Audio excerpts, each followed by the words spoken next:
Bismillahirrahmanirrahim. Alhamdulillah rabbil alamin wa bihi nasta'in wa la udwana illa 'alal zalimin. Rabbi shrah li sadri wa yassir li amri wahlul 'uqdatam min lisani yafqahu qawli wa ba'du. Bertemu kembali kita dan kita sambung insya-Allah arkanul irsi, rukun-rukun pewarisan.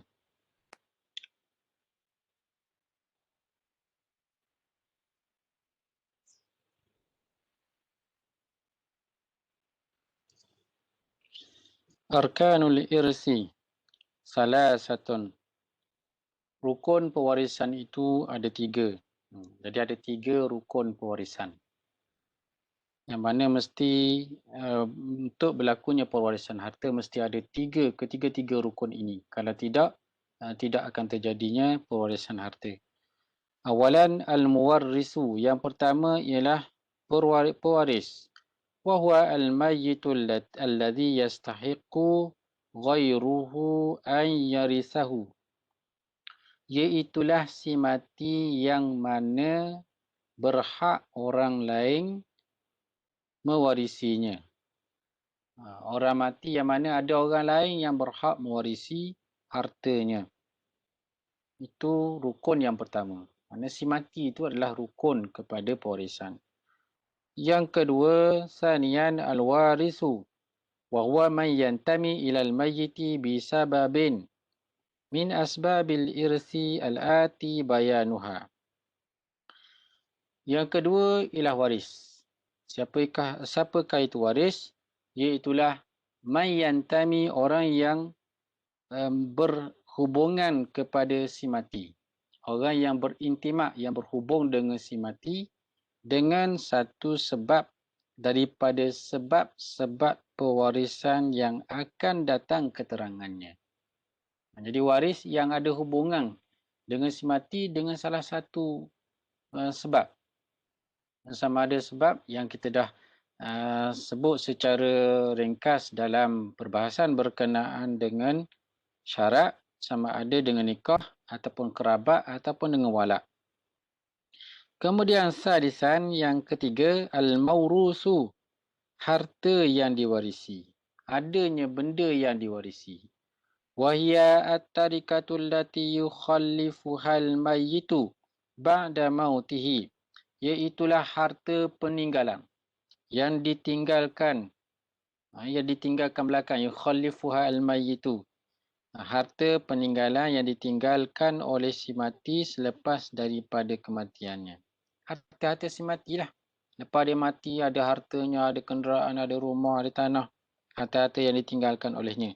Dan tanah-tanah rumah ni tidak dibawa sekali masuk dalam kubur. Ditinggalkan untuk waris-warisnya. Baik, seterusnya asbabul miras. Sebab-sebab kepada pewarisan. Ini yang disebut yang akan datang keterangannya berkenaan dengan sebab-sebab pewarisan. Wa asbabul mirasi arba'atun. Sebab-sebab kepada pewarisan itu ada empat. Ada empat sebab pewarisan harta. Awalan an-nasabu. Iaitulah nasab. Nasab ini keturunan. Wa huwa al-qarabatu. Iaitulah kerabat. Kaum kerabat. Dan wa yarisu bihi, dan mewarisi dengan sebab bihi bil qarabati atau bin nasabi. Orang yang mewarisi dengan sebab nasab, kerabat dengan semati ini ialah al-abawani. Al-abawani ialah ibu dan juga bapa, abun dan juga umun, termasuklah orang yang ke atas dan ke atas, datuk, nenek dan ke atas. Ibu, bapa, datuk, nenek, moyang lelaki dan juga moyang perempuan dan ke atas. Waman adalah bihima, dan termasuk juga dengan nasab ini ialah waman adalah, siapa yang berhubung, siapa-siapa saja waris yang berhubung dengan si mati, bihima dengan sebab ataupun melalui perantaraan ibu dan juga ayah. Kal ukhwati, seperti saudara. Kal ikhwati, seperti saudara-saudara lelaki. Wal akhawati wa banul ikhwati al-ashiqai au li'abin. Saudara-saudara lelaki, saudara-saudara perempuan anak-anak lelaki kepada saudara-saudara lelaki, seibu sebapa ataupun anak-anak saudara lelaki daripada saudara lelaki sebapa. Li abi ini sebapa. Wa auladin wal auladi, dan termasuklah juga wal auladu, anak-anak lelaki, anak-anak semati, wa man adla bihim, dan siapa-siapa yang berhubung dengan anak-anak ini. Kal banin, seperti anak lelaki, wal banat, dan juga anak-anak perempuan. Ini termasuk dalam pengertian al-aulad. Wa auladul abna'i az-zukuri wal inasi, dan juga anak-anak kepada anak lelaki, dan juga anak perempuan. Maksudnya cucu daripada anak lelaki dan juga cucu daripada anak perempuan. Cucu-cucu daripada anak lelaki, wa auladil abna, cucu-cucu daripada anak lelaki, sama ada cucu itu adalah cucu lelaki ataupun cucu perempuan. Cucu lelaki, cucu perempuan, dan ke bawah termasuklah cicit lelaki dan juga cicit perempuan daripada cucu daripada anak lelaki. Ini termasuk di dalam pengertian an-nasab, mereka yang mewarisi secara hubungan nasab dengan semati. Baik, sebab yang kedua yang menyebabkan berlakunya pewarisan, boleh mewarisi antara orang yang hidup dan juga orang yang mati, ialah hubungan nikah, sebab nikah, dengan sebab nikah. Wa huwa aqduz zawjiyatis sahihu, iaitulah akad perkahwinan as-sahihu, yang sah, iaitulah akad yang sah. Jadi sifat akad tu mesti akad yang sah, bukannya akad yang batil, bukannya akad yang tidak sah, akad nikah yang sah. Wa illam yahsul bihi dukhulun, walaupun tidak disusuli, tidak berhasil dengan akad tersebut, dukhulun atau khulwatun, tidak berlakunya dukhul ataupun khulwah, tidak berlakunya persetubuhan ataupun tidak berlakunya khulwah dengan sebab akad tersebut. Maksudnya selepas daripada akad, tak sempat pun lagi nak bersama ataupun tak sempat lagi berkhulwat antara bersendirian antara suami dan isteri. Lepas akad nikah, sah-sah semua, suami ataupun isteri pun mati. Jadi setelah sah daripada akad nikah, setelah sahnya akad nikah, berlakunya kematian, suami boleh mewarisi isteri kalau isterinya mati. Kalau suami mati dalam keadaan gembira, contohnya lepas akad nikah, suami terlalu gembira sampai mati, isteri boleh mewarisi harta suaminya. Wa yatawarasu bihi, dan saling mewarisi. Yatawarasu ni saling mewarisi. Maksudnya suami boleh mewarisi isteri, isteri boleh mewarisi suami. Antaranya ialah az-zawjani, pasangan suami dan juga isteri. Wa yatawarasani aidan fi iddati talaqir raj'i, dan kedua-dua ni saling boleh mewarisi, suami dan isteri juga boleh mewarisi pada masa iddah talaq raj'i. Kalaulah berlakunya perceraian talaq raj'i, iaitu talaq satu ataupun talaq dua yang boleh masih lagi boleh dirujuk. Setelah berlakunya perceraian dalam masa iddah talaq raj'i, berlaku kematian salah seorang daripada pasangan ini, bolehlah mewarisi orang yang hidup, sama ada suami ataupun isteri, pasangannya yang telah mati. Maknanya dia boleh mewarisi pasangannya walaupun berlakunya perceraian. Tapi perceraian tu masih lagi dalam masa iddah, dan perceraian tu masih lagi dalam perceraian yang dibolehkan rujuk antara suami dan juga isteri. Hadza, ai ifham hadza, fahamilah konsep ataupun kaedah ini. Maksudnya, selagi mana dua orang ni bergelar suami isteri, walaupun dalam iddah talaq raj'i sekalipun, dikira boleh mewarisilah antara kedua-duanya. Dan selagi mana nikah itu adalah nikah yang sah, akad nikah yang sah, dan tidak berlakunya persetubuhan antara suami isteri, masih lagi dikira boleh mewarisi antara kedua-duanya. Hadza wala tawarusa, maka tiada pewarisan dan tiada perwarisan, tiada waris mewarisi. fi nikahin fasidin, dalam pernikahan yang fasid, akad nikah yang fasid, walau aqabahu, walaupun disusuli dengan dukhulun au khulwatun, disusuli dengan persetubuhan ataupun berlakunya khulwah dengan sebab akad nikah yang batil, yang fasid tersebut. Kan nikahi bighairi waliyin, seperti nikah tanpa wali, atau bighairi syuhudin, tanpa saksi. Wa kadzalika nikahul mut'ati, samalah juga nikah mut'ah, nikah yang kontrak dengan tempoh waktu 2-3 bulan. Jadi nikah ini adalah nikah yang tidak sah, nikah yang fasid, walaupun nikah tersebut didaftarkan sekalipun oleh yang pihak yang terlibat ataupun adanya saksi, tapi nikah ini adalah nikah yang fasid. Jadi antara suami isteri tidak boleh mewarisi antara satu sama lain. Baik, sebab yang ketiga, al-wala'u. Jadi dalam berkenaan dengan nikah ni, bila kita sebut adanya dalam pewarisan dalam iddah, dalam tempoh iddah, mestilah iddah talak raja'i sahaja. Bermakna kalaulah berlakunya cerai, talak bain, bukan lagi talak raja'i. Talak bain ini adalah talak dengan cerai 3. Dengan talak 3, maka bila dengan jatuhnya talak 3, tidak ada lagi hubungan suami isteri. Hubungan zaujiyah tidak ada lagi, dan tidak adalah hak tawarus antara suami dan isteri, walaupun setelah mana diceraikan dalam tempoh beberapa minit sahaja berlakunya perceraian talak bain, isteri terkejut sehinggalah menyebabkan isteri mati. Jadi suami tidak boleh lagi mewarisi isterinya, walaupun belum lagi didaftarkan di mahkamah. Tak daftar mahkamah lagi, tak ada orang tahu. Kalau mahkamah tanya, mana balah-balah siapa isteri mati? Balah je, dia tak khabar dia cerai. Bila tak khabar cerai, jadi mahkamah tak boleh nak kata, tak boleh nak sekat lah. Ini bergantung kepada keimanan, kepada amanah suami ataupun isteri. Dan samalah juga, bila sebut dalam iddah, kalaulah seorang tu sudah berakhir iddah, walaupun talak raja'i, iddahnya katakanlah 3 kali suci. 3 kali suci.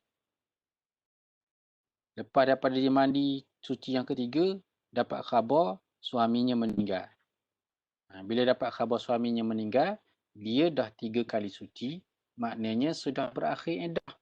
Bila sudah berakhir iddah, tidak layak lagi mewarisi harta peninggalan suaminya.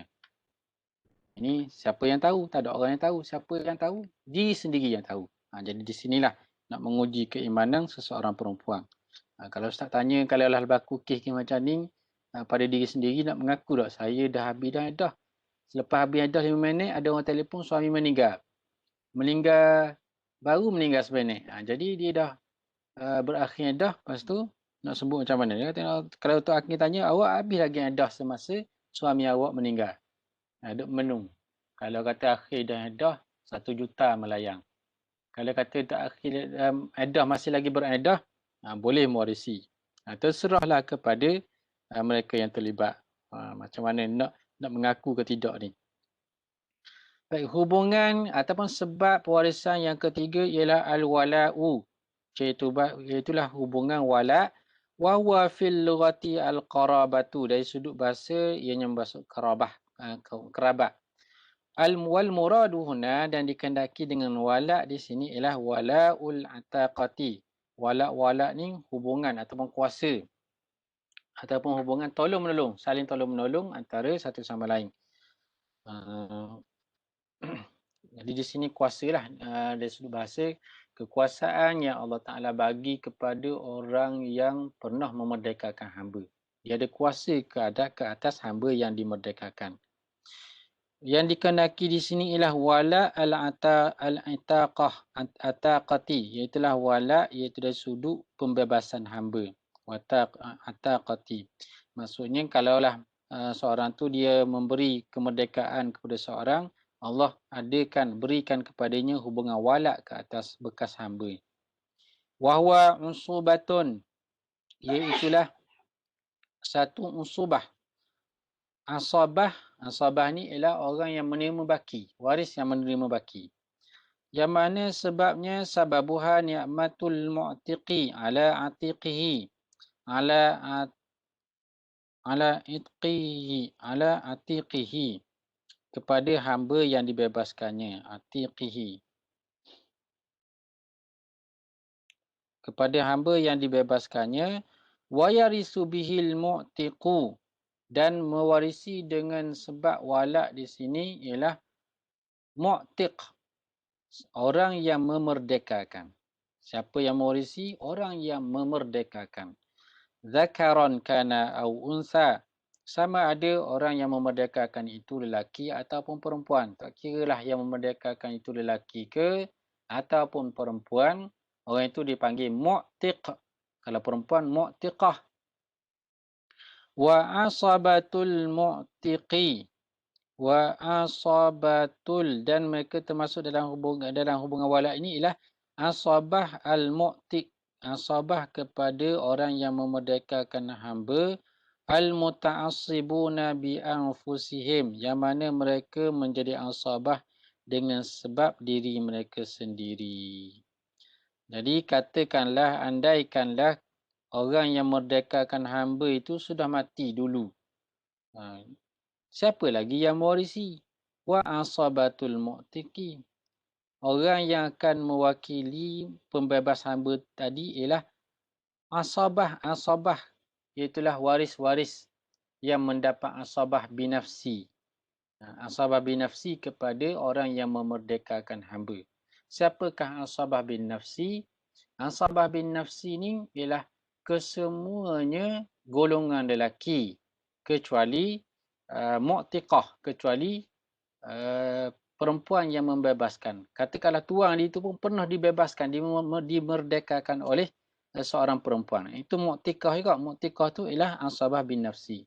Jadi asabah mu'tiq yang mana sifat asabahnya bin nafsi ni ialah anak lelaki, ayah, kalau dia ambil daripada atas, jad, datuk, ayah kepada pemerdeka hamba.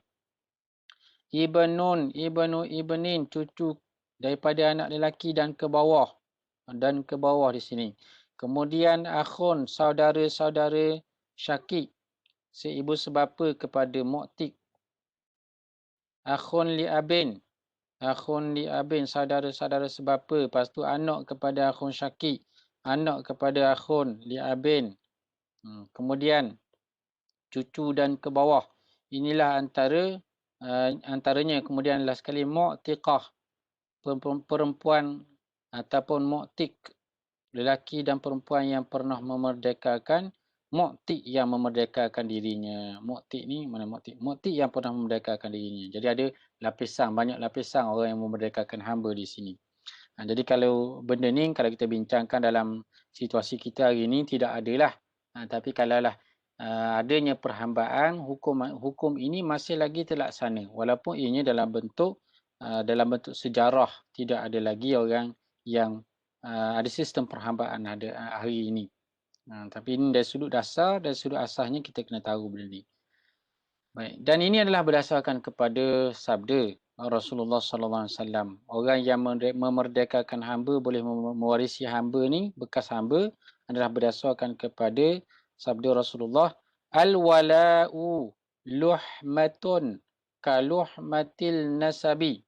Wala ini luhmah, adanya hubungan, sedaging, macam sedaging dia ada hubungan macam daging isi juga. Luhmatun kaluhmatin nasabi, seperti hubungan nasab. Dia sama macam hubungan nasab.